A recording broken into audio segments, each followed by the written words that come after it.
What was it? MulletCast. And you guys are all tagged up. Okay. All right.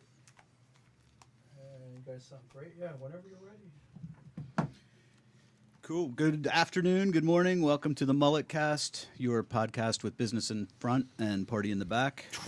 I'm Evan Balmer. My name's Mike Marcia. And we're joined live from a shared universe podcast studio today with Don't Believe in Ghosts. You What's can happening? check How's it out. going, guys? What's up? Check out. I got a question though. Let it rock. For a couple of things actually. Where's the theme song? We're working on that. We actually.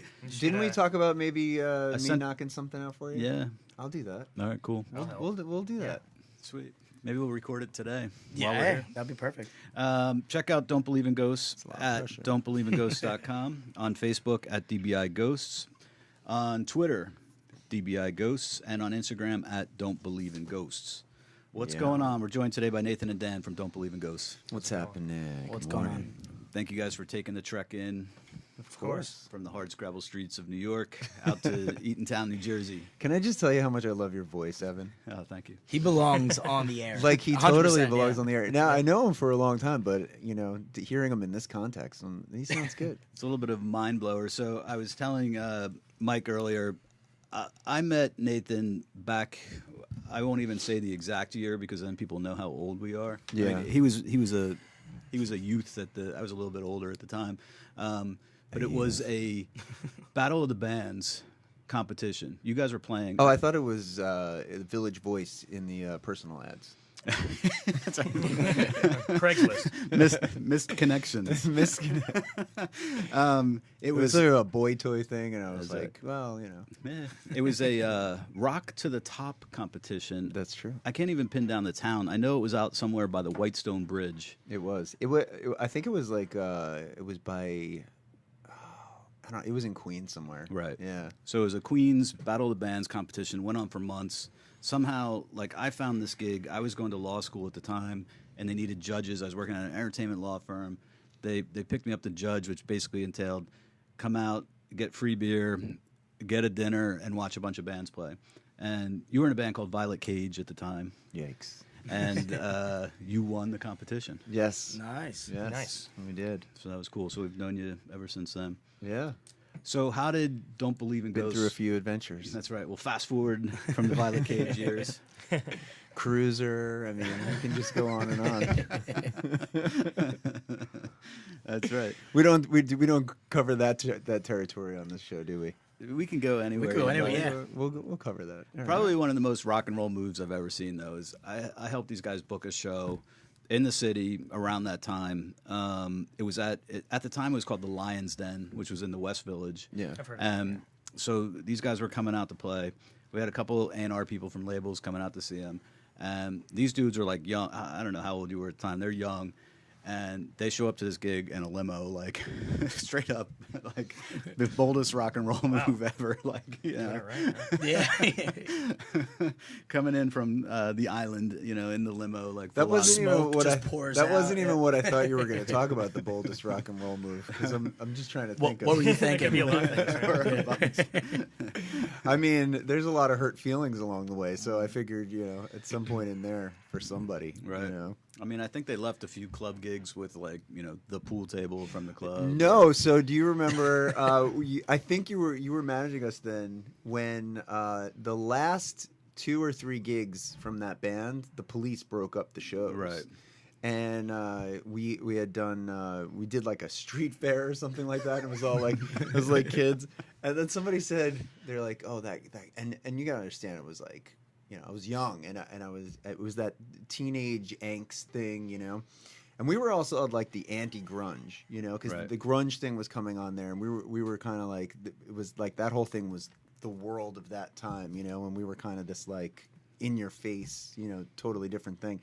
And I remember there was somebody had said something about a guy was talking about us, an old guy with his kids, Right. And then I felt the need right before the show to point him out in front of and imagine the scene though. It's like this park, and there's like a couple of balloons here, a couple of kids sitting with a family here, someone getting their face painted there, and I'm coming in like, here we go, and I point this guy out, and I was like, hey, you old fucker, and then we kick into of the song. The first song was Spite, and it was like, and at the time I sang, I was like, "Wah," that kind of thing. I don't even know that side of you. Yeah, you won't even know. and all I remember is I'm looking, and as we're singing, like, first of all, the whole band is looking around like, what's going on? And I just remember seeing cops coming from every direction at a guy like this.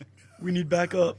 And in my mind, I'm like, we're just going to keep going, I was like, we're going to keep going. But then everybody else was just stopped, and I'm just like, and then that was it. And they pulled me off the stage, and the cops literally took me behind the stage and threw me up against a van. Right. And the cop's like, I could kill you. And I was like, oh, man. Wow. And then the next show, and it was funny, my parents were there. And it was, honestly, like, it was terrible because I felt like I really let them. That was the thing, really. It was like, they came to see, they were so proud. And seeing that disappointment in their face as they watched me, and they were just like, that was enough. And I was like, something's not right. But the next show we did was somewhere in Queens. I'm not going to mention the place because there could still be pending lawsuits on this one. But we had a lot of young kids that would come out to shows. There were a lot of them, and they all snuck into this place. And it was like a 21 and over thing, and it was like packed with kids. It was packed in there. And then they started like rioting or something. They started going crazy and stealing things. And we were on stage, and we might have incited something. I don't know what I said because I was always saying something that was inciting something. The next thing I know was like the cops came running in to raid the place, right? And all I see is we're sitting there playing, and I see kids literally ripping TVs off the wall. Oh man! And like taking stuff, and everything's going out the door. They had like one of those big like 40-something inch TVs that like I just see it go like right by the side of the stage out the back of the door, and that was it. And I was like, at that point, I was like, maybe. Sounds like there was a misunderstanding somewhere. Yeah, I was like, maybe. No, it was very angry, but I felt like maybe the message was getting lost, and that was pretty much the moment where, I transitioned to trying to do things different and moved away from that super aggressive, angry side, you know? It was like you can get the message across a different way. So what was the new message then after that? Well, the new message was that was Man on Earth is what I started from there, and then I locked myself away for a little while and wrote and recorded myself, and then and it was just discovering new things and trying new things, that's it. And that was the first single "The TVs Must Remain." No, but there was a song called "Everybody on My TV Lies." So really? It was that, yeah. That's right. That's cool. So, was it a different experience then, moving into your own project from a band project, or? Yeah, I mean, well, I've always been a band guy. Right. I've always I loved the whole band aesthetic, the camaraderie, the working with people, and all that stuff. Man on Earth started as me by myself, and then I needed a band to go out and to play and to do that stuff. And so, as it got closer to the ending of the first record, I put a band together and and did that whole thing. But it was interesting too because that lineup kept changing, and we had a tour at one point.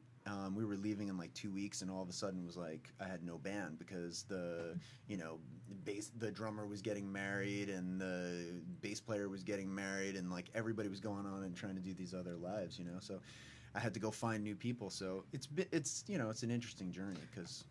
How's that process? I'm not familiar with the music industry too much. So finding a band, you just kind of like you don't look at resumes, right? It's a weird thing too because you're gonna.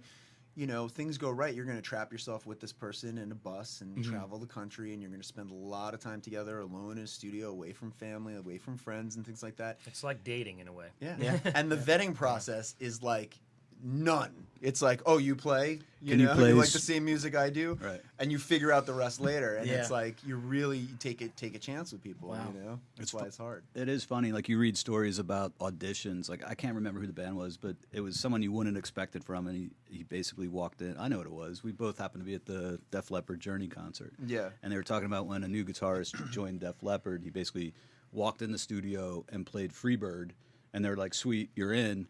And those dudes have been together now like 40 years. Wow. You know? Yeah. It's wild. Yeah. Like what what you're judging off of, you know. You're connecting on a certain level, you know, of the music and the interest in the music and things like that. You learn about the person a lot more, you know, and people you're in a band with, you'll end up knowing them better than, you know, at times better than the people that they're closest to. Sure. You know, you'll know things about them that, you know, stuff like that, and it's like you'll learn that, but you don't know, you know, and you end up. I mean, and you know, drummers are notoriously crazy, you know, so like, like seriously, like who's gonna decide that, you know, I want to bang on things for my life? You know, that's what I want to do. It's like there's something that's not, and you learn these patterns as you go. You know? Right.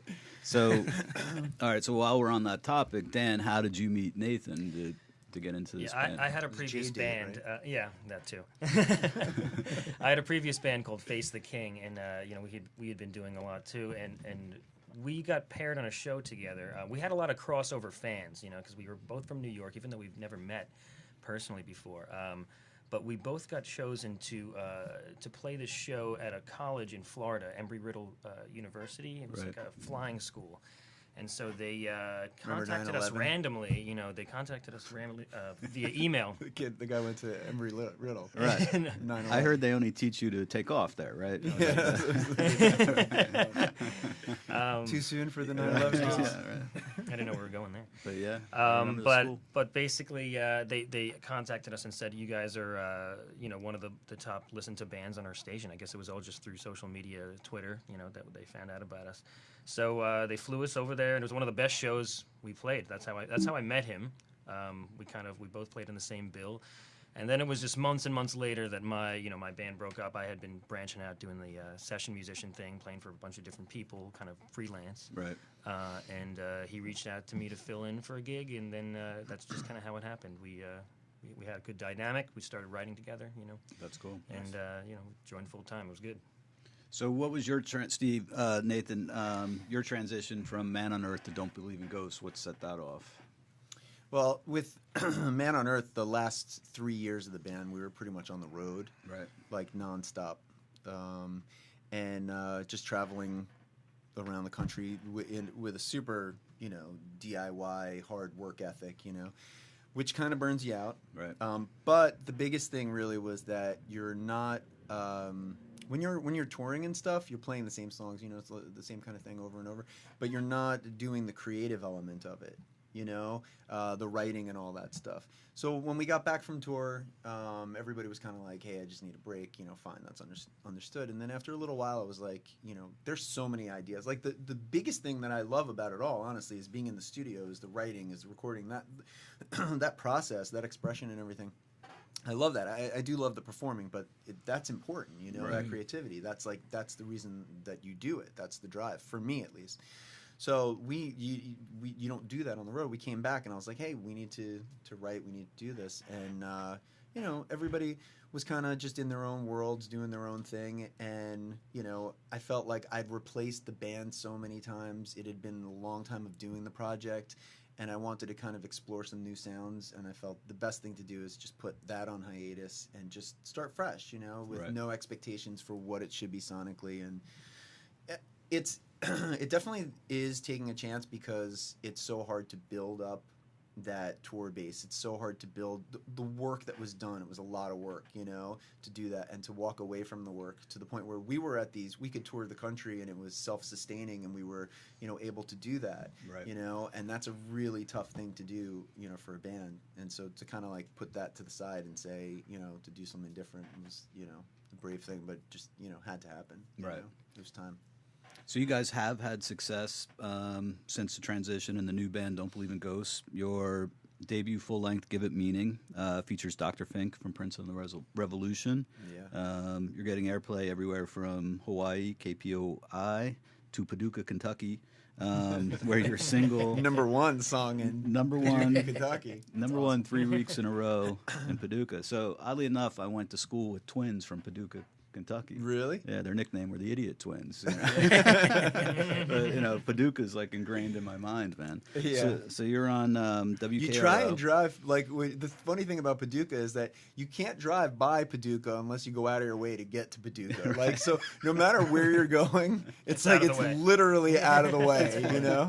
I look at it in the routing, I'm like, I want to go visit the station, you know? Right. And I'm just like, there's no road. It's like, you know, they're all like around it like this.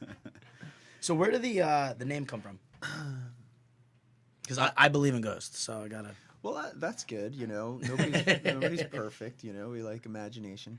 The thing with it is there's that element of it. You know, I'm a big science guy, so there was that element to it. But at the same time, everybody's think what you want. To me, it was more about the ghosts in your past. You know, it was like the things that you leave behind, leaving behind the band, leaving behind what those people are going to think of you, or what people are going to think of what you're going to do or why you're doing it, And I think so much in life, like, we don't do things, we don't take chances or whatever it is because we lock ourselves in with, what people are going to think of us and stuff. Yeah, So yeah. the band, the idea of don't believe in ghosts is not giving power to the ghosts of your past, stuff Or like present. that. Yeah. Or critics, just doing your thing. Yeah. Yeah, And you that's get awesome. it more too, even like on social media. It's like, Yeah. it's tough because like you got to stay friends with people that you don't really like anymore. You know what I mean? And then like you're posting and you're like thinking about, and they're like these ghosts that exist in your life, Yeah. that are like there, like, and you're like, you want to post, but you don't post because you don't want them to judge. You don't think, it's like, it's this weird dynamic Yeah. that we live in now, Everyone's got the trolls now. you Yeah. know? Yeah. Everyone's a critic, Right. on social media. And an expert. And an expert, yeah. Totally. Tough time. So it's, that's really kind of where that That's came awesome. from. That's awesome. Do you guys want to play a little something from your current album or past album? Yeah, we could do that. Or we could keep talking a little bit more. Oh, okay. You want to talk a little more? All right. So how has social media helped you guys expand over the years?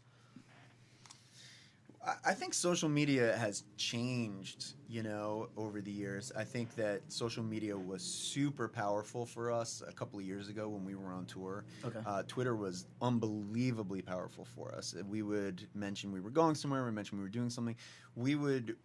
It would build really, really quick. I think that a lot of the idiots learned how to use the internet, and there's an oversaturation. I mean, you could tell just by, what's going on in politics, right? Yeah. There's an oversaturation, and like the idiots came along, they learned how to use the internet, and not only that, I mean, everybody's now on, everybody's doing everything. So it's oversaturated. So it's harder now. It's harder now, yeah. You can That's a good connect. point. You can connect with, you can stay in touch with people. It's easier for that. But it's, nobody goes past the. It's funny. You post a song, right? Like you post a song up first time. You're like, oh, check this out. Anybody, and it could get like 400 likes. But then you go look at the listens, and it's like 3. You know what I mean? So there's this. That's weird. Yeah. There's this Yeah. thing of people where they're like, they want you to know that you gave it a like, that you're paying attention, but they don't actually But they're really not. care. Right. Yeah. So like people are in a world where it's like it's really about themselves. Like everybody's got a thing, Yeah. everybody's got a thing, and Right. they're just liking your thing to get attention to their thing. I think it's kind of like a double-edged sword because it's everyone has the tools now to kind of get themselves out there, but as a result now there's so much noise and it's hard to kind of cut through that. Right. Do you see a new frontier for the band industry? I think that this is the golden age for music, to be honest with you. Okay. I think this is the goal. This is a rebirth of the industry. It's a rebirth of how the business is going to work. I don't know if do you think they've figured it out yet though? Or I don't think anybody. so. I don't think it's about figuring it out. Like it's not about one person going, "I figured it out." I think guess there's more than one way, is what you said. Yeah. Like, people can kind of use new and creative ways to. it's an evolution. out You there have now. people now who can write a song and, in their bedroom record it and get it placed into a movie. Christina Perri. Well, I mean, her brother, was on RCA Records and stuff like Was it that. But band, she herself. Silvertide? Yeah. Yeah. But she herself had just sent in a song, to dance show or something Right. like that, and it got picked up, and then that kind of helps, move things along. And there's a lot of stuff like that, people Yeah. can. So there's more opportunities. There's meme culture now. I had a friend's band who, they synced up their music to like a cartoons from the '90s or something, and they made like a meme video out of it, and it broke like 2 million views. Oh, that's pretty cool. So Yeah, there's all different. kinds of interesting ways. Yeah, and I have friends like Atomic Tom a couple of years ago. They performed a song entirely on iPhone instruments, you know. Yeah. But there is a difference between a viral moment and it catching on. Like those guys, they put that video up, and I think they put it up on Friday, and by like Saturday it had 1 million views. Yeah. And then it had like 5 million by Monday. Right. And then by Wednesday they were on like Jimmy Kimmel and like all those shows like Yeah. started getting them on it, you know. And within 2 weeks it was it. So they were on Universal at the time. They were actually about to be dropped by Universal at that moment, like right before that video came out. And I remember talking to the singer about it, and he was like, you know, what are we gonna do? We're gonna, you know, about to get dropped by this label. They didn't think that video was gonna do something. Yeah. So all of a sudden, the label's like, oh, we got this viral interest. They finally released the record, and you're talking millions of plays. You know, you're talking all these TV shows, you know, the late night shows and everything like that. And they sold 300 copies the first week. Wow.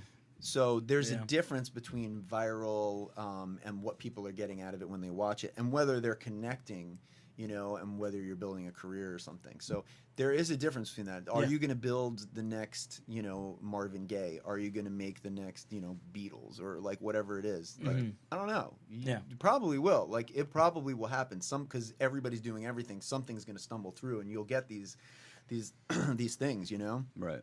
But it's, you know. I think probably the difference, I guess, is if you're going to sustain it, there has to be some substance there, right? So you guys, like you mentioned the Beatles, right? So the Beatles played thousands and thousands of hours live before anyone knew who they were. So when that moment arrived for them, they could back it up, right? And I think you guys put in the groundwork, you know, with all your touring in your past, so that when, you know, those moments come and someone goes to see you, there is a connection because there's substance there, as opposed to just, you know, we're a viral happening, you know. I'm a good-looking kid, you know, playing a song on the acoustic that I just learned on YouTube, and here I am. Yeah. Right. Like, who are the? What was that song? What does the wolf say? What was that? You know, it was a similar thing. It was like Norwegian comedians or something, right? Oh, what does the fox say? Oh, what does the fox say? Right. Yeah, so that became So bad. like a moment, but then there's not a career there. You know what I mean? The right now the kid in Walmart, Yodeler. Oh, I was Oh, actually yeah. just thinking of that. Yeah. And he was on he got on Coachella like 3 weeks later, and it's what, he's an 8-year-old. Right. Does that stuff ever piss you guys off? I mean, at this point, it doesn't really surprise me. There is that girl, the Cash Me Outside girl. You know? Oh, yeah. But you know, I mean, That's horrible. I can't even listen to that. It is, but you know, at the end of the day, I mean, it makes sense because she's bringing in a ton of traffic. You know, that's really what it is. It's all about numbers, really. You know, if people are entertained by it and they want to see it and it's got the views, then it's going to go somewhere. You know. Yeah. But I mean, as far as staying power, I don't know. You know, Right. I would hope not, maybe. But But maybe. I mean, remember, like Justin Bieber was just uploaded a video on YouTube and got Right. discovered by Usher. You know what I Right. mean? And then like there's, I guess some might call it a career or whatever it is there, but like, you know, who knows? Yeah. You know? So what do you guys write about? Personal experiences, life, all Yeah. kinds of stuff. Yeah, I mean, there's definitely a theme across, you know, I think with the writing that I do lyrically and stuff like that, where it's, you know, sometimes I think of people I know or certain things and things that I couldn't say to them in person, Right. and use the song to kind of say it, you know, and hope, you know, but you know, there's definitely a theme of hope to the stuff, and it's, you know, trying to create a more positive type thing, you know. Right. Definitely with the music, I think, overall. And then how do you guys write together? How's it start? Does it start with music? Does it start with an idea of a lyric? Or I think most of the Always time, I guess it's different every time, but I'd say maybe the majority of the time it's music. We go into the studio and we start a fresh idea, and we have the luxury of being able to lay everything down right then and there. You know, any sound that we're hearing, you know, because everything is self-produced and recorded and everything. So yeah, I mean, it's that. And then as far as like the vocal melodies and lyrics, he's just one of those guys that has lyrics constantly flowing, and he can kind of just riff them the same way that I would improvise on the guitar, you know. And he's just got stuff, you know, never-ending material, kind of an endless stream of consciousness. We were actually talking about this yesterday, how the writing process that we're kind of doing now is so different from, like, you know, when back in the day, or like, you know, garage band type thing where you're sitting there jamming out with some people, you know. I feel like that's sort of that's a fun thing and a fun process to go through, and it's, you know, important part of the growth process. But when you're truly like trying to hone your craft of songwriting, the ability now to pull up any sound you want and to be able to create it and do it, it's more like, imagine, like, you know, trying to sketch a painting with a pencil. You know, that would be like the band just jamming in a room. But now we have the ability to bring out pastels and colors and all kinds of things that we can create with, and it's just so much more creative. We can have sounds and tones and instruments, and we can pull in, you know, orchestras and things like that we can pull in that you never could have done before, you know? And I think that it's actually, you know, some people might say, oh, you're losing this, but it's like, you know, the horseshoeman, you know what I mean? He's out of business because now there's cars, you know? It's like I think it's antiquated. Like, it's fine, sit in the room and jam, but like, I think that there is a beauty to some the level. crafting. There is there is still a little bit of that when we're trying to put a song together. Sometimes it's just, you know, laying out the chord structure and the melody, making sure it works before we actually lay anything down. So there is a little bit of that, and you know, it's different for a lot of bands. You know, sometimes it's just one guy who writes it, sometimes it's two, you know. But what's cool about, you know, him, you know, he includes everybody, whether, you know, whoever's got time. I mean, I guess most of the time it's been just me and him, but you know, sometimes the bass player will come in, or, you know, sometimes you'll just have other people, you know, in your circle who will just come and help you write stuff. So it's cool. Yeah. So as far as you know, like music influences, you mentioned the Beatles. You said Marvin Gaye. Well, what got you into music at a young age? For me, I think it was the greats of guitar. You know, all the classic rock guys. I mean, you know, blues stuff like Eric Clapton and B.B. King and Stevie Ray Vaughan, Hendrix, Led Zeppelin changed my life when I heard that for the first time. You know, and then, you know, I moved into the grunge stuff, all the '90s stuff, and, you know, more recently, I guess, when I write stuff, I listen to bands like The Killers or 30 Seconds to Mars, Muse. You know, the 1975, these are bands that I, you know, kind of look to now. But I kind of went through all different phases, you know, in terms of genre and stuff like that. How old were you when you started playing? I was 8. Wow. Yeah, so I was very young.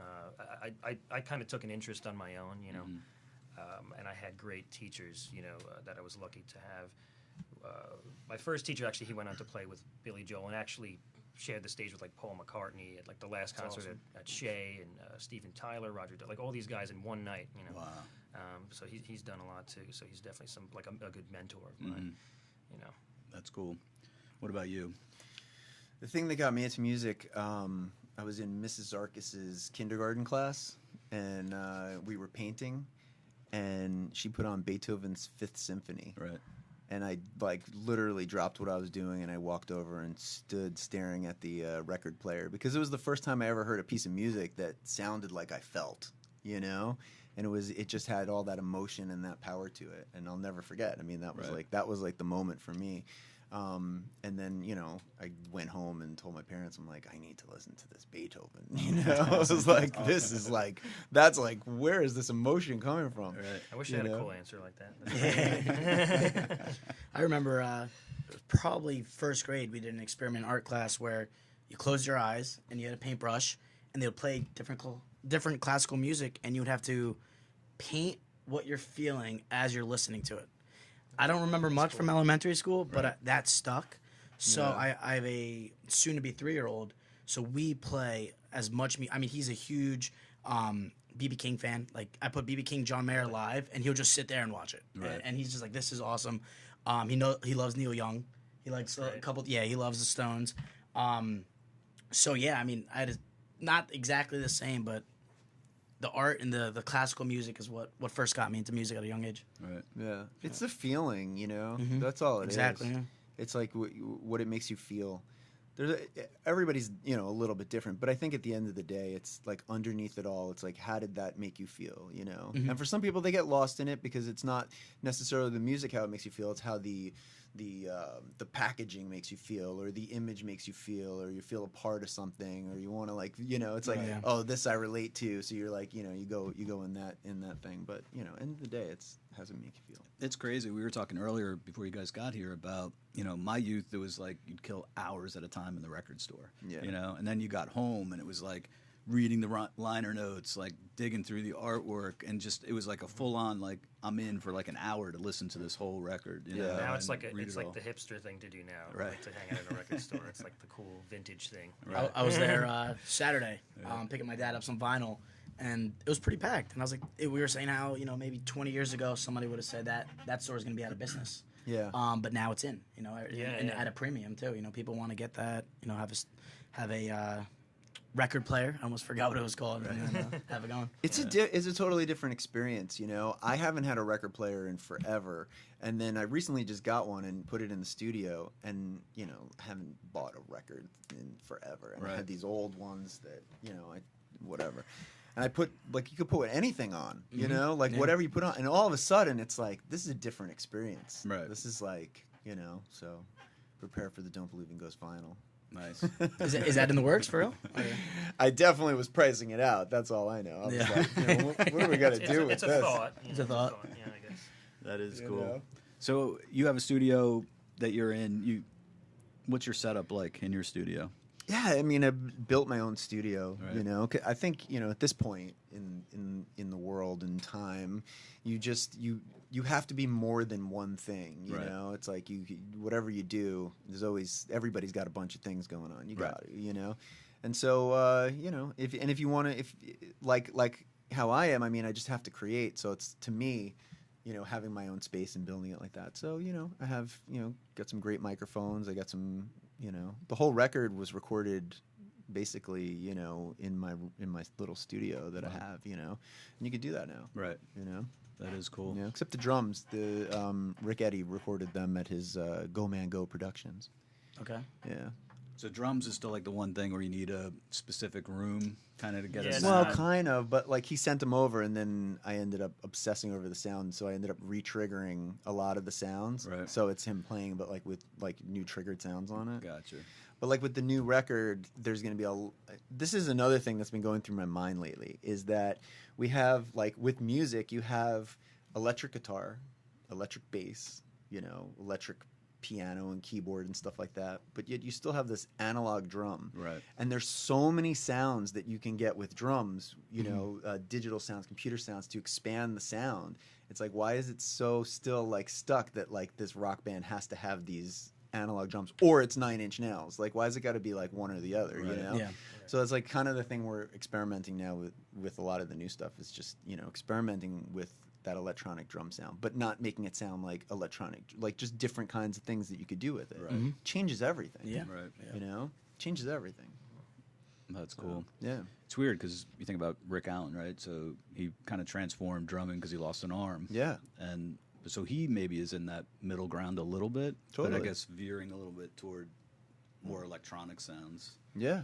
But Yeah. really, you're right, though. It's either one or the other almost. There is no middle ground. Yeah, and it was like a weird thing too for Def Leppard when they did it. People were like, "Oh, is it still a rock band, or is it now because it's electronic drum sounds?" Right. But you have an electronic guitar, you have an electronic bass, you have everything else is electronic. You Right. know, it's time to. I think, and I honestly, I think it doesn't even matter, because I think that's where music is going. You know, Absolutely, is going into that exploration, and I think and it's okay. Right. It's Yeah. fine. Yeah. Yeah. It's okay for us because we're not drummers, though.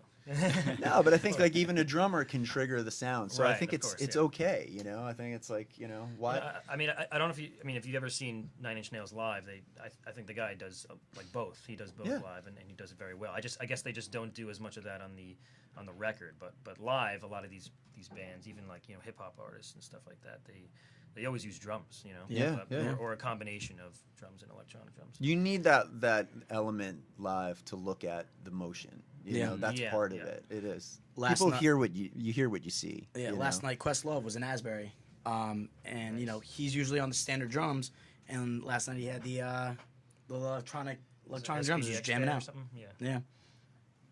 Gotta awesome. mix it up. Cool. Yeah, different Yeah. sounds.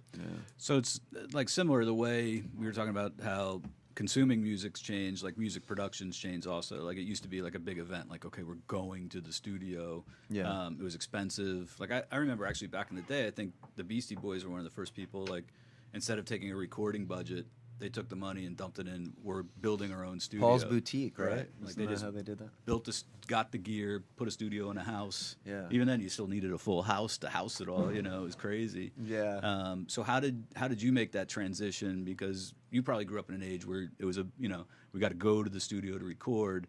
So like, are you learning a whole new skill to be able to kind of survive? Dude, in this age? when I was like 15 or 16, I worked like a whole summer to save up, right, to buy a 4-track. Right. You know, to buy a 4-track so I could sit and record. And it didn't come with sounds. It came with nothing. Like whatever I put in is what you got. And you Right. got it on a little cassette tape, you know? Right, and it was right. like 2 tracks on one side and 2 on the other. And I worked so hard for that, you know what I mean? And Right. got that and learned that and used that thing, you know what I mean?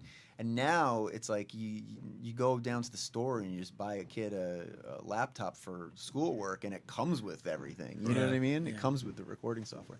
So, and the quality's changed. And I don't think that's a bad thing, you know? Right. I can only imagine what I would have done had I had that ability. You know, you have to. It has to be in you to want to do it. You can't just give that to everybody and think that everybody's going to do it. Sure. But like a kid like I was at that age, where it was like I'd be taking anything I could find to figure out how to do and make it work. You know, Right. I would have loved it. So this is like a great time. Imagine what these kids now are gonna do. You know what I mean? Right. And like with our aesthetic for what we like and for what we think is music and what we think is right, opening an old record, staring at it, it's all amazing. But it's changing and it's okay. You know what I mean? And they'll have, the next generations will have their thing and it'll be just as nostalgic for them when somebody takes it away 20 years later. You know what I mean? Yeah. You know, it's Right. just, it's okay. You know, Yeah. it's okay. You guys are very visual also. Like maybe that's what replaces album artwork, is now video is almost like mandatory. Right. So you've like have that skill as well. You do your own videos, and so how did you get into that? I always was into video stuff, you know, like when I was a kid, I was taking 2 VHS players, you know, and like editing things together Right. and making my own little shows or like music videos and like redoing a music video, filming stuff on the TV, like sporting whatever, Right. and then like redoing and making a reel to like a song that I liked, you know, Right. something like that. I was always doing stuff like that. And then, you know, of course, getting you know, programs on your computer to Right. do that stuff easier was, you know, I went to sleepaway camp once for it. Like it was Oh, sleepaway did camp you just to really? make video stuff, you know. And So you that's- do it all yourself? Or? Yeah, the videos I've Nice. done all the videos myself. I kind of lucked out. I mean, I made a couple of videos. Music video was harder than I thought, you know. Right. And I made a couple myself, and then some other labels had seen them, and then I got hired to do like 8 music videos in 8 months or something for an artist, and then ended up getting all these other, you know, video projects, doing Right. a lot of video for other people. So, you know, I've been lucky with that. That's you know? cool. Yeah. So you asked before, like, what is this podcast, right? And we couldn't give you an answer, really. 'Cause Yeah. we were 2 bozos. No, but the MulletCast, the whole idea was, like, we talk to people to, you know what people do for a living, right? Yeah. But there's a lot more to them. So that's where, like, business and pleasure collide. Like, so we want to talk to someone, all right, this is what you do for a job, but what do you really do? And then recently we've started encountering people that it seems like they literally do what they love, Mm-hmm. right? We had a brewer in here who's like, he quit his job, he's opening a brew pub, and so he is like business and pleasure all in one. And you guys seem to be exactly the same way. Right. Yeah. You know, so what do you do when you're not making music? Like, where else do you find pleasure, or are you always like doing something involved with music? As for me, I do music full time. When I'm not writing or performing or anything like that, I teach. I teach private guitar lessons, so I have my own clientele around Long Island. That's Nice. cool. And some have even through Skype, you know, that I was able to obtain, you know, just from gaining somewhat of a social media following from my bands and this and that. So, Right. So that's Get where that lessons comes from. Dan, And then go to at Dan That's all Del right. Vecchio. yeah, Instagram. That's my Instagram, or and Twitter. But what was I gonna say? Yeah, so it's been that, and also just being a session musician. I play for a lot of different singer songwriters and you know, different bands. I do a lot of fill-in gigs, just even weddings sometimes too. Right. You know, anything that I can Nice. do really. And it's I guess I've been doing that maybe full time now for maybe about 3 or 4 years. That's cool. So yeah, no, and it's I couldn't ask for anything better, you know, because now I have the project too. I have this, and then I have another original project as well. Cool. Awesome. And you, sir, aside from For me, yeah, a lot. I mean, I worked in radio promotion for a long time. right, I helped break some of the biggest bands probably of the last 10, 15 years. right, I do a lot of radio promotion. I work with record label Imagine Records, who's, you know, with Morgan Rose of Seven Dust at the label. I do, you know, a lot of consulting work also. I do video stuff. I just did a bunch of video for like 2 Broadway shows and a touring musical thing and, you know, music video stuff. And yeah. right. How does that shape what you do for your own project? Well, I mean, you know, it's interesting because being so entrenched in the music industry and, you know, working in the music industry and being behind so many successful projects and things like that, people are always like, well, how come, you know, that should help your music, you know, or that helps you with this or that helps you with this. But it doesn't. Right. The thing is, and I always try and keep it separate because it's important. You have to do that. Sure. And B, once a lot of people that I work with in the industry, when they know you do the music, they either think it's a hobby, Right. or they think you got to be careful because you don't want them to think that you're only there trying to get something for yourself. You know what I mean? Mm-hmm. And the reputation that I built in the music industry and the work that I do and the way I'm able to do that and the stuff that I've done is based upon the work that I do for that when I'm working on it. You Right. know, so I try not to cross the two things and, Sure. and keep them separate in their own world. So, you know, so it is hard actually. You know, I'll have people who I work for, very powerful people in the industry, be like, "You didn't tell me about this band. This band is good. We need to talk about this band." Right. Then they come see the band and they go, "This is pretty good. We should do something with this." And then they come back and they go, "But I really need you to keep helping me with this project because you're sort of invaluable on this. Right. Yeah. So maybe we'll talk about this another time." You know, and that's what you get. And you go, "Yeah, Right. it's cool, whatever." Mm-hmm. It's hard too. Like I typically find people at work. Well, it's both sides, right? I usually find not many people can do both because they're usually jaded about one thing or the other, right? You have the people that working in the industry are pissed off because they never had the success themselves, so they go through that career thinking, "My shit was always better than this, man. Why wasn't I successful?" You Right. know? Yeah. Or It's like an us versus them kind of thing. Like, Right. you know, I could see how that could be weird. yep, I never took that approach. I've worked with some really successful artists. Some of my friends that I've played with and friends and things have gone on and had big hits. You know, I just separated it in my head, I guess, early on. You know what I mean? Right. I had a lot of success in the music business itself. You know what I mean? And I don't. Sometimes people try and hold that against me on my music, like, how come if you did this, how come you can't? You know what I mean? Right. Like they do that, but I don't. You can't. You just have to keep it separate, and they're two separate worlds. Sure. You know, and that's it. You know, one thing is, you know, if my problem is also is that I am amazing at marketing and like, you know, figuring out with artists where they need to go, what they need to do. right, When I go into my own world with my own music, I'm in my creative headspace. right. I'm not in my business headspace. Right.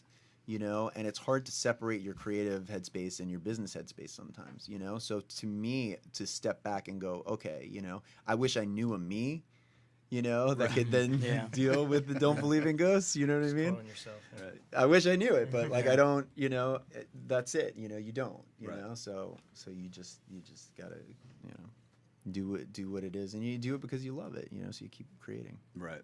So you were definitely part of the heyday of rock radio for sure, of like lots of bands coming out. Yeah. What's the, like, how important is radio promotion still? Like, has that changed? Is that still a big focus for bands? Well, if you plan on touring, Mhm. it's a huge thing. Right. You can say, "Oh, I can be internet famous and I don't really need radio," but the thing is, okay, cool. but you're going to need it. You're going to want the station behind you when you come into that market. You're going to want that local support, when you go to certain places. So for now, it's still there. It's also the last of the gatekeepers. So it's kind of like that thing where you may not really listen to radio, and I don't really listen to radio, but like it's that thing where People in Paducah listen to radio. People in Paducah, they do listen to radio, but it is that thing where once you have you have that behind you and you have that airplay that's behind you, people take it still as a gatekeeper, and it's the last of the gatekeepers. Anybody can have internet success. Anybody can go and make a meme about a song and put it up there. It doesn't get the validity and the true legitimacy from people until suddenly there is that radio where it says, "Oh, it's been accepted in this world," and that still gives it that feeling of a gatekeeper. It's the last that there is. Right. Yeah. I see that you guys have over 1,000 Shazams, right?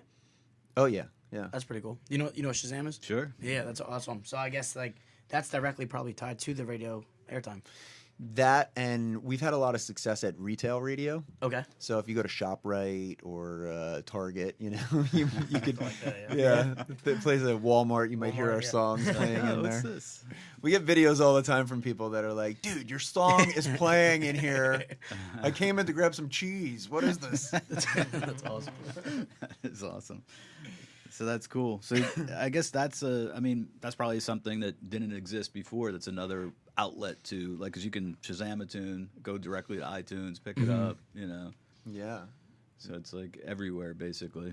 Yeah, it's another thing. I mean, people need to hear. So, the metric is kind of like you have to hear a song 5 times before you will not like if I said I'm playing you my song and you hear it 5 times, but like in the going arounds of public, when you hear a song about 5 times, that's when you start to notice and remember it, Right. and but you don't even know, it's just about that point, it's about there, Right. so you'll hear it in a store, if you hear it on the radio, you're not paying attention, but then after about 5, and then you start to. Wow. So it's a big thing for breaking bands is to get into the retail radio thing, because that gets into the subconscious, you're not necessarily listening going, what's this, but you're hearing it, and then when you hear it somewhere else, you go, hey, this sounds good. Right. And you think it sounds good, but you only heard it 5 times, so Yeah. you think it Yeah, sounds yeah. good, all of a Right. sudden familiarity is half of what we think is good. Yeah, absolutely. Do you ever go into that when you write a song like, yeah, this is like a killer song? We pretty much Every say time. that Every about time. every song. Until it sits with us, then then we can step back and take a look at maybe 15 of the songs or something and say, okay, these are the best ones. But I think it's a good problem to have when you feel good about a lot of the stuff. Right. Well, yeah, and we've also gotten better at editing ourselves. If we think something, we just kind of like let it move to the side. When it came to writing this record, that was a big thing that I kept in mind, because you write a song and you go, yeah, and then you write 8 songs. And throughout like my life, literally, it was like whatever was on the record were the last 10 songs that we wrote. Right. That's what a lot of bands do. Like that's the last 10 songs we wrote. That's what we're putting out. You feel like, oh, they're my babies. They're not your fucking babies. You know what I Right. mean? It's a fucking song. It's an idea. It's a brain fart. Move on. So I wrote about 60 songs for the Give It Meaning record. Wow. To give perspective, and it was interesting how when I got to the 8 songs, the first 8, I go, yeah, I could see that coming out, and then one of those songs made it onto the record, because it wasn't until I got to 20-something ideas and past that I started to go, oh, it's like a muscle, when you're writing, it is like a muscle, and the more you work it out, the stronger it gets, the better it gets, the more focused it gets. So instead of just being impressed that you wrote something and go, that's me, I wrote that. Right. That sounds so good, doesn't it? You get past that and you go, and then you can listen to all of them and go, oh yeah, that's not as good as this, and then it ups your ability, And I think that made me probably such a better songwriter for this record, was that process, of going through that. Stepping back and yeah, and being yeah. able to look at yourself and going, it's not great because you did it. You know what I mean? Like, it's not. Just, what is actually good? Like, what are you saying? Like, why are you, and like getting to that point. It's awesome. Well, then, what's the ultimate validation? I mean, where do you get that answer of, yes, this was a good song? Is it like from a reaction to a crowd when you perform it live? Are there people you bounce stuff off of?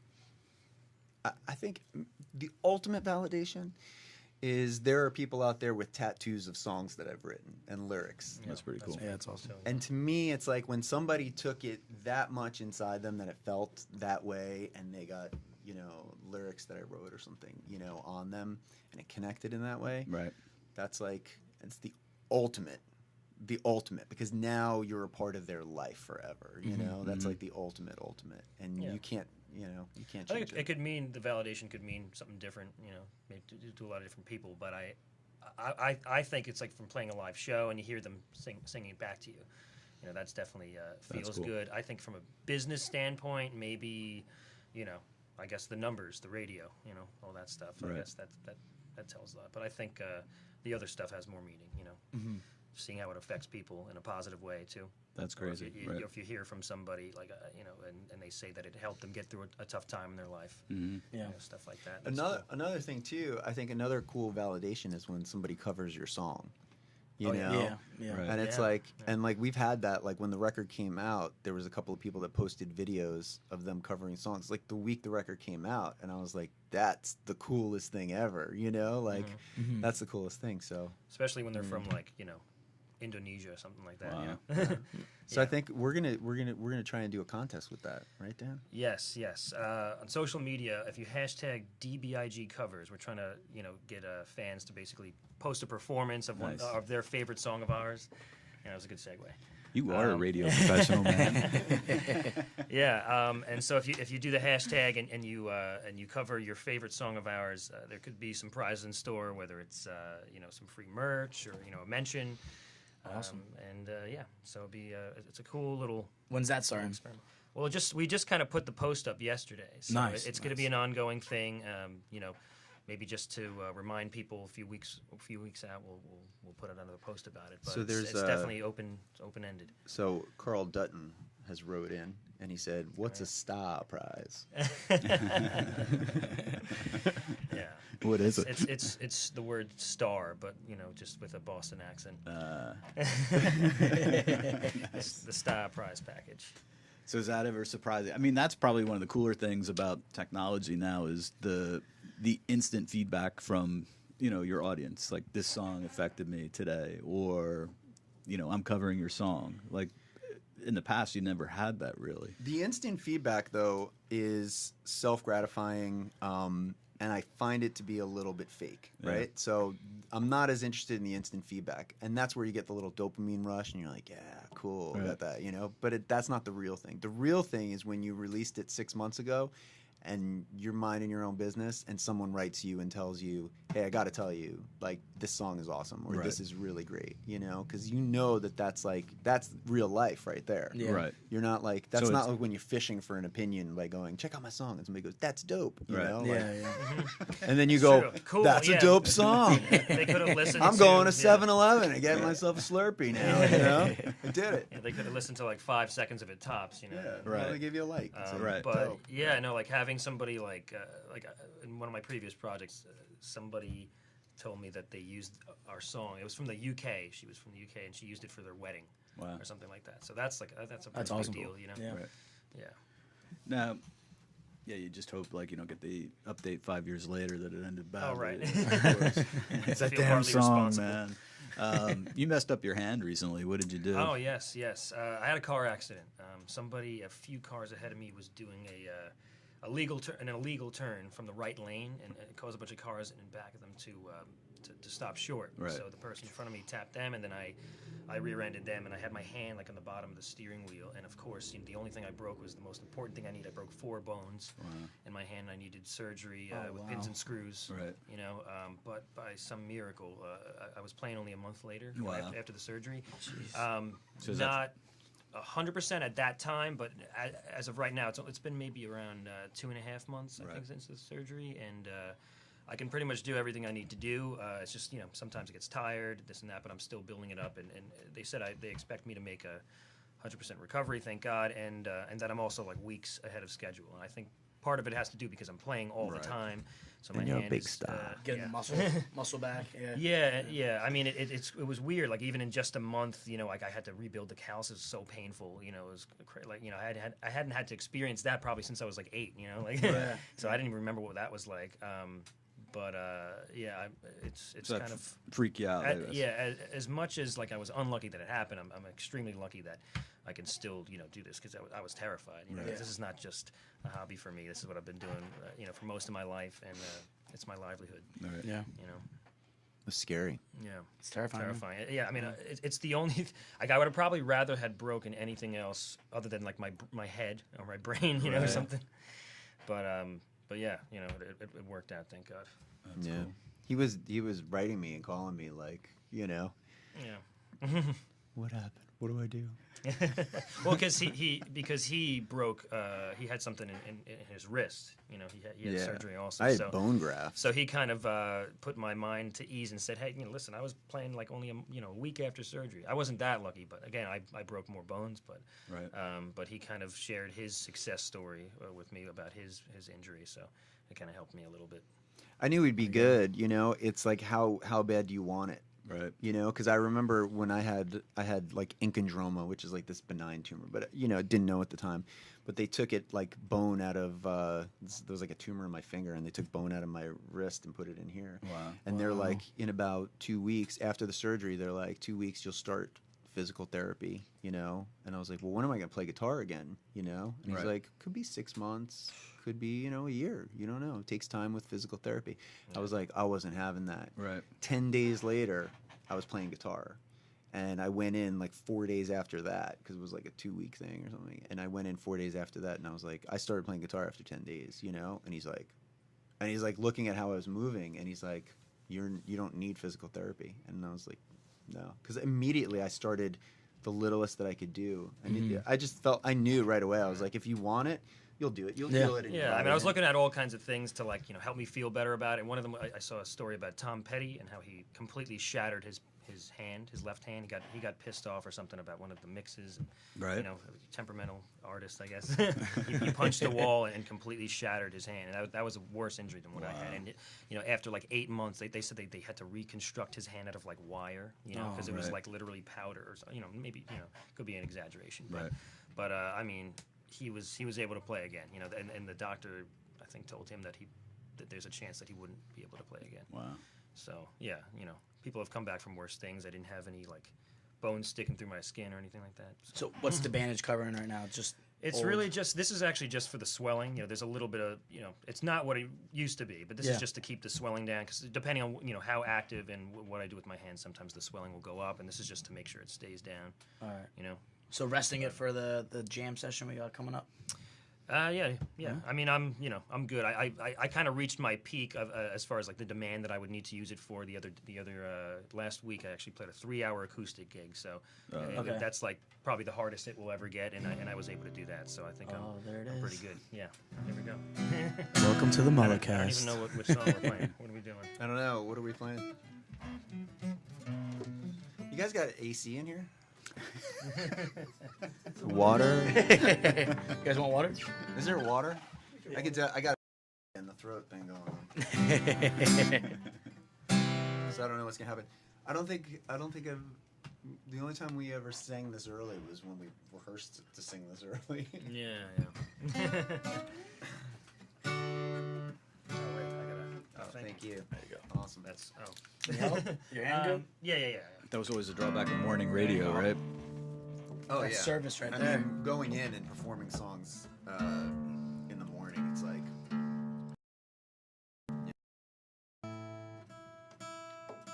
Yeah, that's good.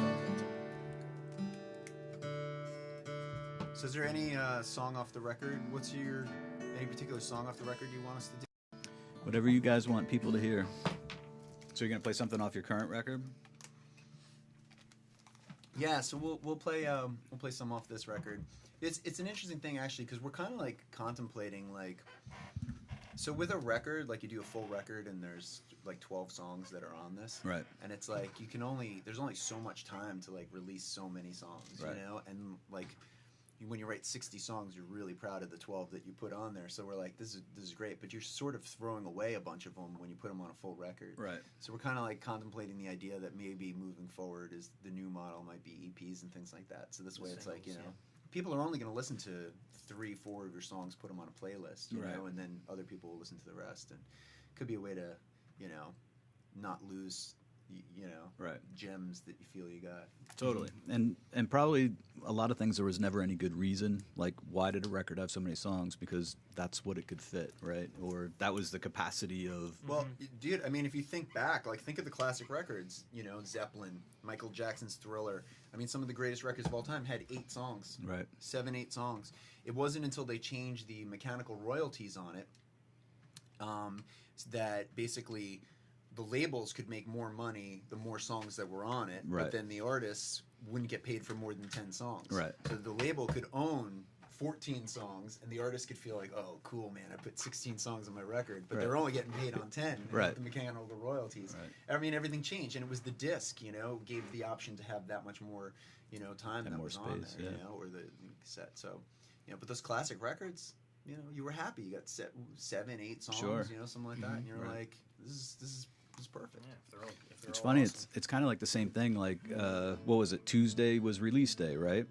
And part of the reason was just because we're shipping records across the country, so they'll arrive at stores over the weekend, and then maybe allow an extra day for them to get stocked if they didn't arrive in time, and then they're out for Tuesday. Yeah. So like, it wasn't that long ago. Someone was like, "Why are we putting this out on Tuesday? It doesn't make any sense. Like, I want it to come out on a Friday, you know." So now you could literally have a song up on iTunes in hours, you know, and release, you know. So all that stuff goes out the window. Well, that's the thing. The anticipation of a release. This is what's changed too about the business, is that you're never going to have more attention for your album release than the moment you tell people you're releasing an album, right? So that's why Jay-Z and Beyonce and all these people are really smart to it, because they say when they tell you the album's coming, the album's there. Right? And that's it. And here it is, you know? And then it becomes like oh my God. And now all of a sudden, They do that with movies now, like on Netflix and stuff. Yeah. Like they tell you like the day before they come out or something. Yeah. That's when you're saying, think about like Star Wars, when they announced the new Star Wars movie was coming in 2 years. You know what I mean? Yeah. Imagine if they were like, new Star Wars movie, we made it, it's this weekend. You would not be able to get anywhere near a movie theater. People would It'd be cancel nuts. everything It'd be they nuts, were doing, you know? Yeah. And that would be like the biggest news story, and that's kind of like, you know, what they had done, you know? So Mm-hmm. I don't think we're at the point where we said, surprise, new album's out. They'd be like, well, I haven't heard the other one. So in case you haven't heard it, we'll play a song from it. All right, you want to play... let me just double check this right here real quick. I got this tuner just because Dan has it.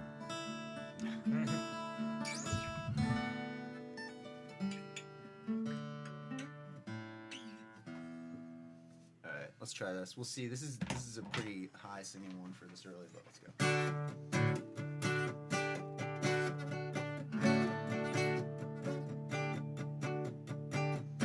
The skies over Troy,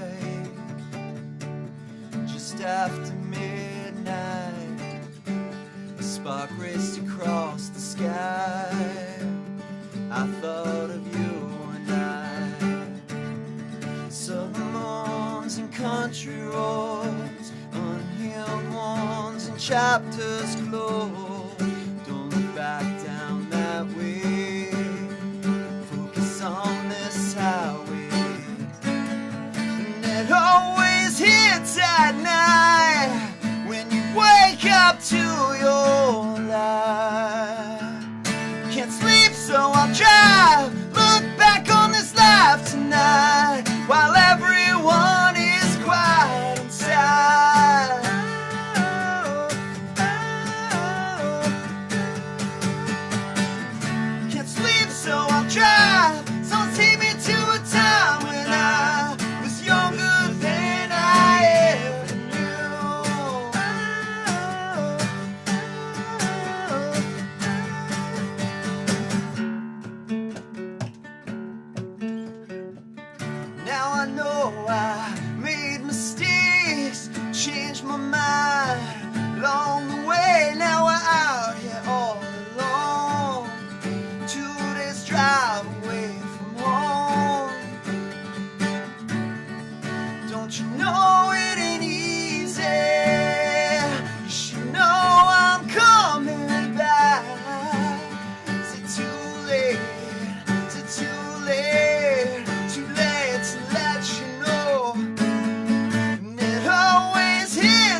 MulletCast.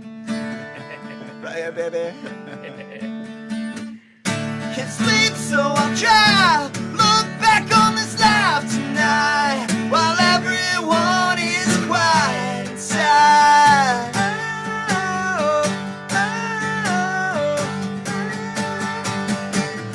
Can't sleep, so I'll try. So take me to a time when I was younger than I ever knew.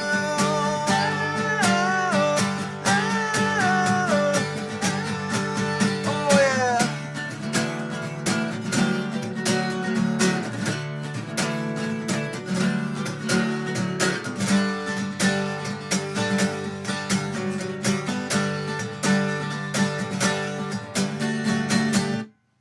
Yes, that was awesome. Cool. That was great. What's that one called? Can't sleep, so I'll drive. Nice. Yeah.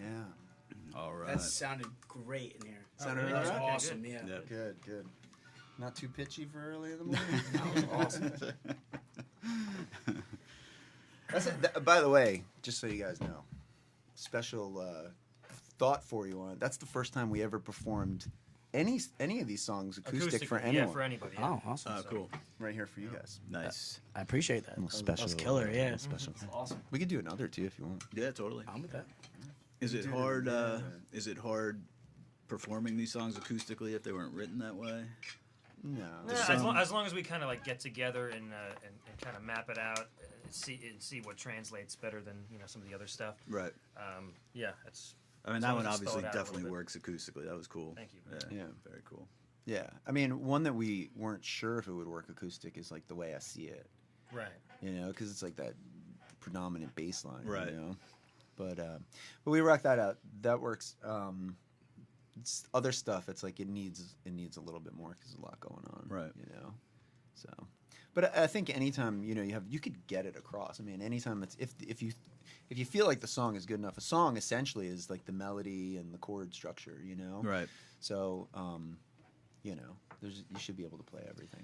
Yeah, I always say like when you're writing a song, the test is if it sounds good, just stripped down, either just vocals and an acoustic guitar or vocals and a piano, then you have a good song. Right. Because it really should sound good no matter what if it's a good song. Right. So it's kind of like the ultimate test. Yeah, for sure.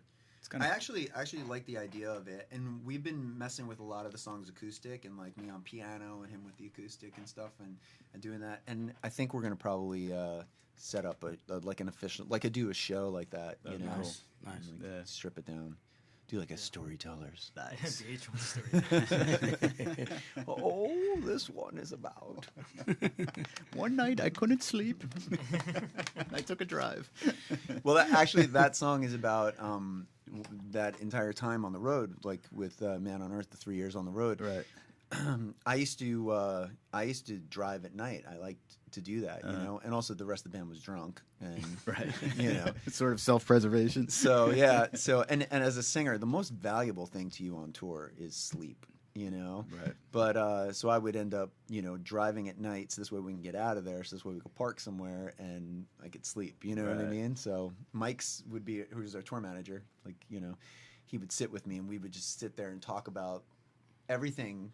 We would listen to podcasts, Right. and we would just talk about like life and all those things about your life. And that's that time at night when you're driving and it's alone and it's quiet. That's when you're really, thinking about all this stuff in your life. And at that point, it was like, there was a lot of stuff going on. And in the line, in the skies over Troy, spark lit up the sky. We were actually driving outside of Troy, Alabama. I think it was Troy, Alabama, Right. like in the middle of nowhere, and it was pitch black. And all of a sudden, it was like everybody's asleep, and we saw this like meteorite go across, like, Oh, that's awesome. lit up the whole sky. Right. It was suddenly day, and it was just for us. It was like 3 a.m. or something like that, and to watch that, and then It's great. that's what that song was about. That's Nice. cool. Yeah. Seems like everyone's got. You guys had a funny touring vehicle too. It's like wasn't it an old JFK like airport transport or something like that? Yeah. I remember that too. Seeing that when we played the show together. I remember I had like a tour of it too. You guys had like little. You guys installed your own bunk beds in there. You had like a little PlayStation in there. It was fun. Yeah. It was fun. Do you still have it? No, we sold that thing, but it was fun. It was awesome. It got the job done. Right. But it wasn't necessarily the. You didn't always know if you were going to make it. You know what I mean? And by the way, we gutted the inside and we built bunks all in the inside with like plywood. Right. You know, so those buses. I mean, if we got into an accident. Literally, it would have just been plywood all over the street, and they would have been like, "What was even going on in there?" We would have all gotten splinters, you know. Oh, geez, yeah. The tops, like they would come right off, you know. So that it would just, we were literally in this. It was interesting, Right. you know? Safe. Yeah. Yeah, that was my first thought when I saw it. I was like, "This is really cool," but if you even get into any accident, you'll probably die. The coolest thing is because it was an airport transport, right? Right. And they use those a lot for like elderly people and like special needs people. Okay. You know, that's the nice way to say it. So they those buses though, nobody ever messed with us. You could park that anywhere. People didn't see it. It was like an invisible bus.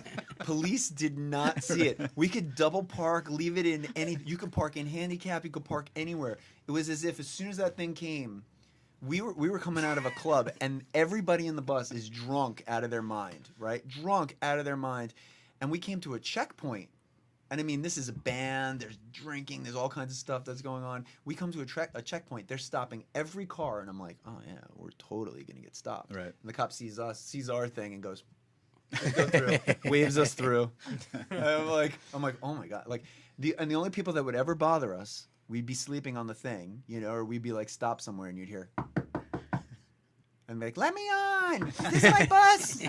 Is this my bus? And be like an old person. Going to Vegas. yeah, like going to the old age home. Going to my bingo. Is this my bus? And we'd be like, what? No, lady, go away. It's like crazy things like that. That would be it. That's awesome. So do you miss that kind of stuff? Are you guys going to get out in a new touring vehicle and get out on the road soon? Yeah, I mean, we're gonna get out there. I think like. In my mind, I just feel like we got some songs to get together, right? So we're in like this like writing of new stuff process, right? So I kind of that's the thing. Like I said before, it was like that was the big thing that I was missing being on the road is the creative part of it. Right. You go out there and then you commit to these songs for the next few years. It's like right. I still have like some of that creative stuff I want to get, and also I want to do the touring like smarter. Right.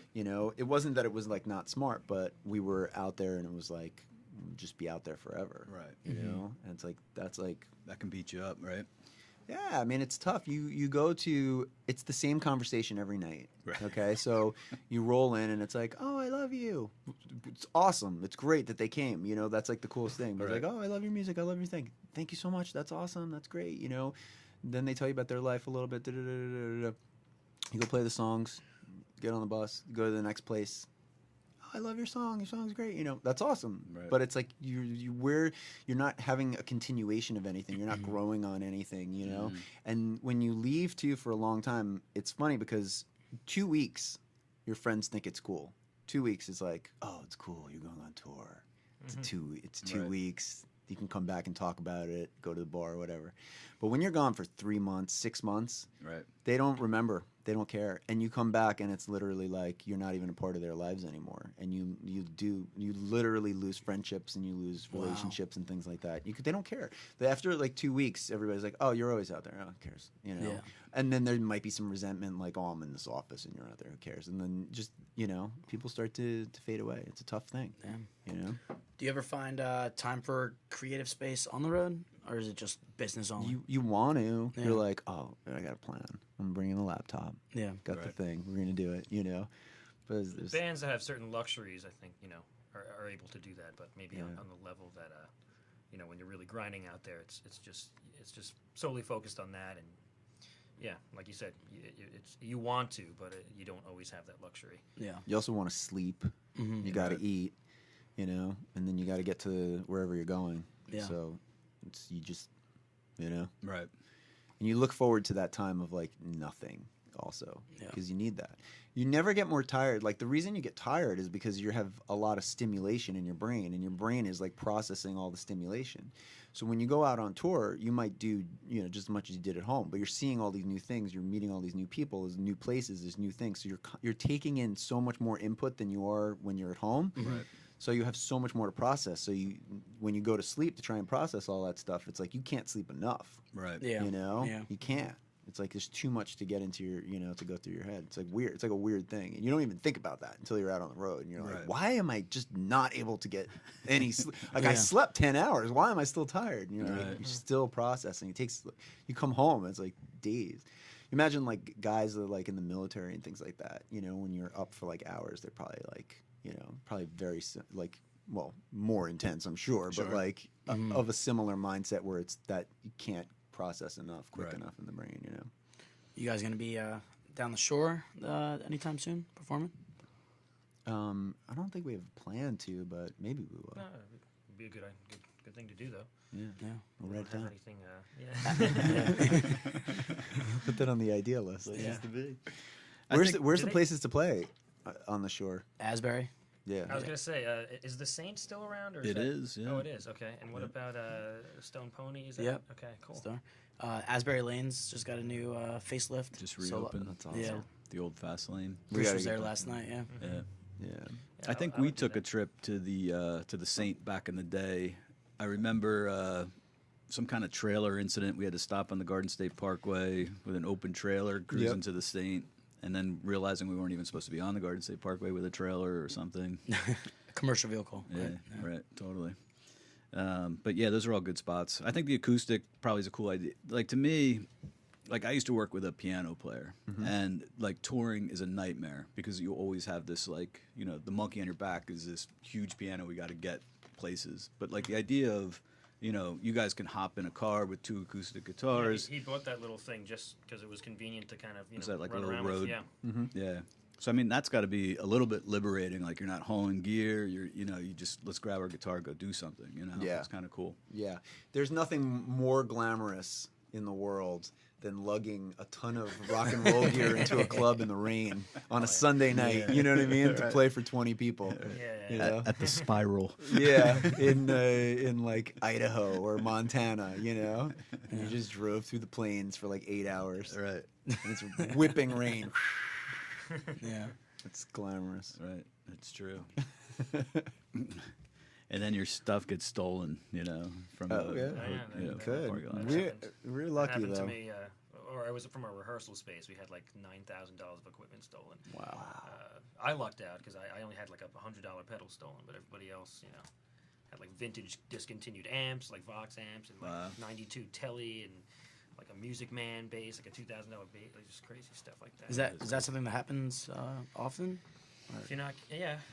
I mean, just we grab it? we don't know, like as far as, you know, this happened years ago, but we don't know if somebody was able to break in or if somebody was negligent and left a door open. You know? Yeah. So, Wow. you know, Sucks. if you're not careful, you know, people will take the opportunity. you Right.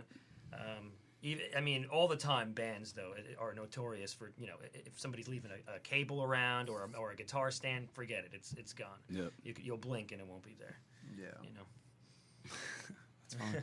It's true. Yeah, because bands they're hungry. They got to survive, or if they can, you know, they're opportunists. You know, Right. so Yeah.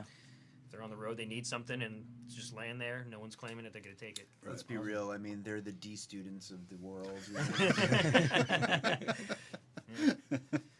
It's possible.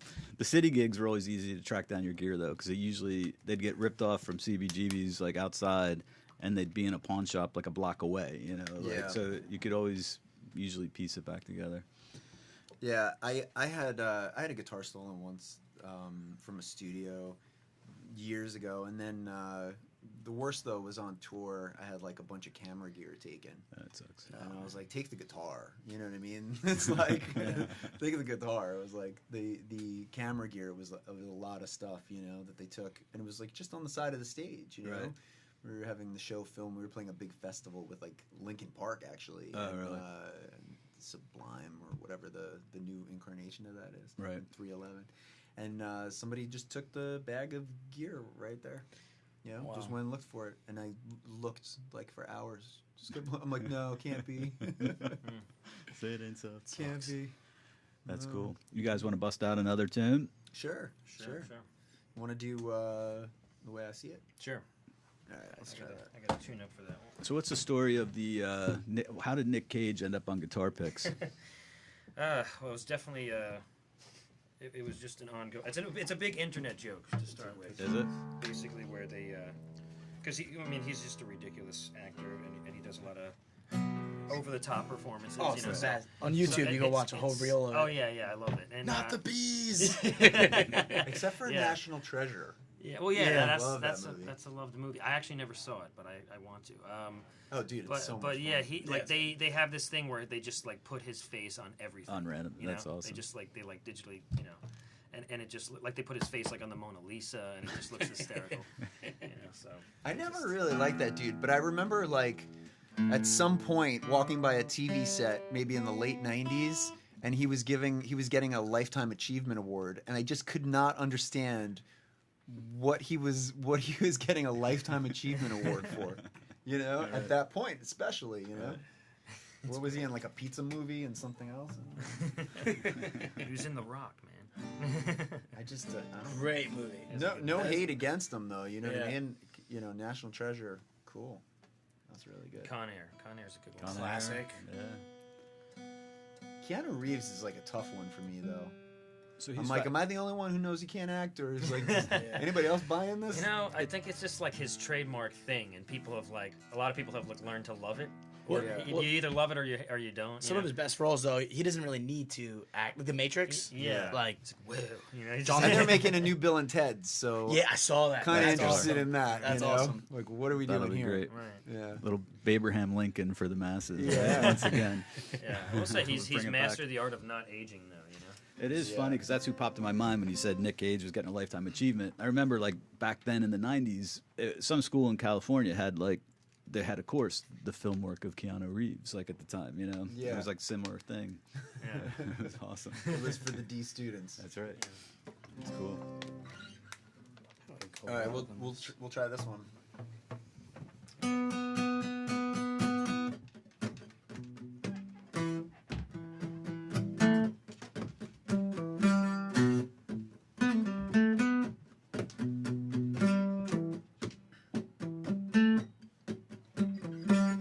I know sometimes you just can't wake up. You got your vision, but never make it.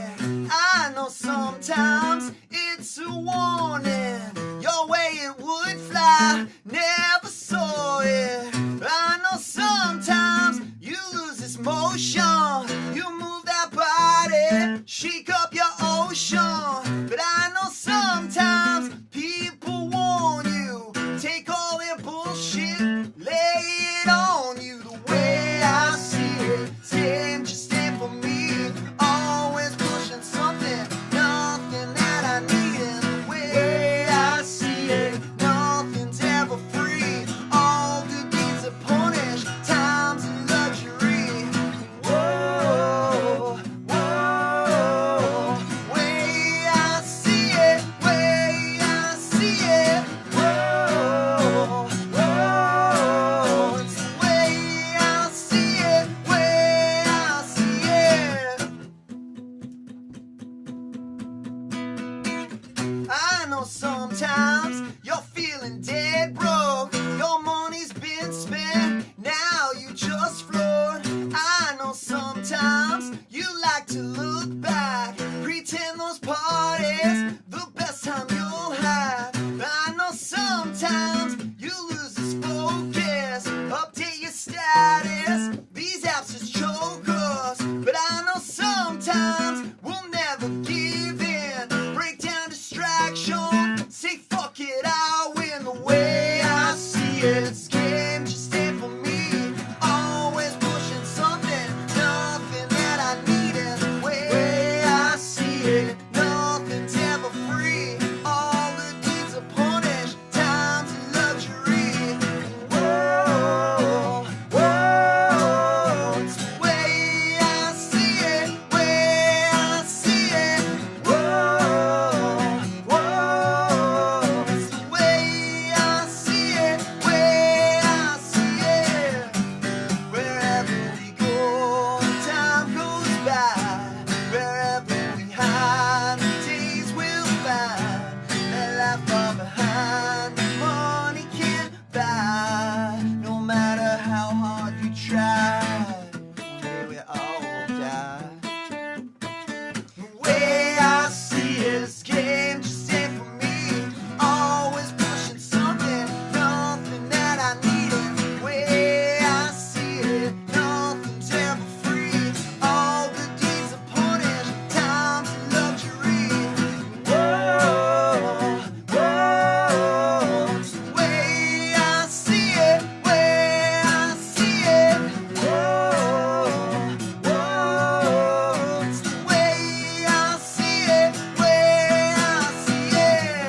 guys got off easy, we were gonna have you sing, but Sweet.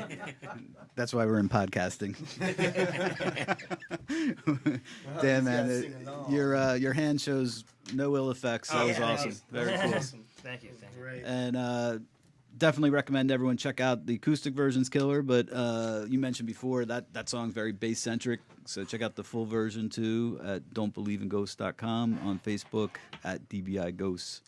yeah. Very cool. Yeah, I got one with my face on it too. Ah, nice. Dope X. Don't tell him that. Now he's getting his own guitar picks. Yeah, 100%. That's cool. Thank you guys for coming in today, playing some music. Awesome time, guys. Any Thanks for parting having words us. you want to throw out to the MulletCast crowd out there? No, man. Thanks for having us here. Yeah, thanks for having us. Maybe I'll plug the Instagram. Yeah. At Don't Believe in Ghosts. Yes. Same thing for Twitter, right? Yeah, definitely that. What is Facebook? DBIG? Is it DBI Ghost or something? I don't know. DBI Ghost. DBI Ghosts, yeah. Okay, cool. And where can people cover your songs and get in on the cover contest? Hashtag DBIG covers. Hashtag DBIG covers. Yeah. All right, cool. DBIG. All right. Yeah, and you know, if you heard us on here, write to us. Let us know that you heard us on here and stuff, and we'll send you one of these Dan face guitar Yeah. picks. That's right. sweet. Great. If you heard this, yeah. Unfortunately, we're still waiting for the first fan to email us and say, I got a MulletCast tattoo. Yeah. It hasn't happened yet. Well, perhaps one day. With time. With time. That's right. You What do never they know. say? It's like with podcasts or YouTubing and stuff. They say it's 100 episodes, you know, that you do. So if you make it past 100, that's when you really start to get your audience and all that stuff. So This is 8? 7. 7. 7. So we got a But you little guys are while. like building up the content. So That's what it is, yeah. Right. once people start to come in, they may come in around episode 200 something, and then they go back and start listening. Yeah. You know? Right. So Yeah. True. this could be 2022 when somebody's listening to this. So Yeah.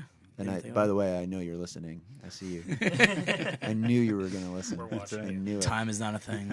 I knew you were going to be here. And yes, I'm talking to you. That's true. All right. It's not a coincidence. Thank you, Nathan and Dan. Don't Believe in Ghosts. Once again, Facebook, DBI Ghosts. Instagram, at Don't Believe in Ghosts. Check them out. The new album's out there. Give it meaning. I'm Evan Balmer, attorney with the Balmer Law Group, balmerlawgroup.com, and at Evan Balmer on Instagram. Name is Mike Marcia. You can find me at mortgageguy_Mike on Instagram, and that's pretty much my main one. And special thanks to Ming today from A Shared Universe. He's holding down the live audio. It sounded awesome. in He was here today. jamming out the whole time, too. Totally. Thank you guys for coming in. You guys killed it. Thank Thank you so you. much. You guys rock. Thank you. You guys have a lot of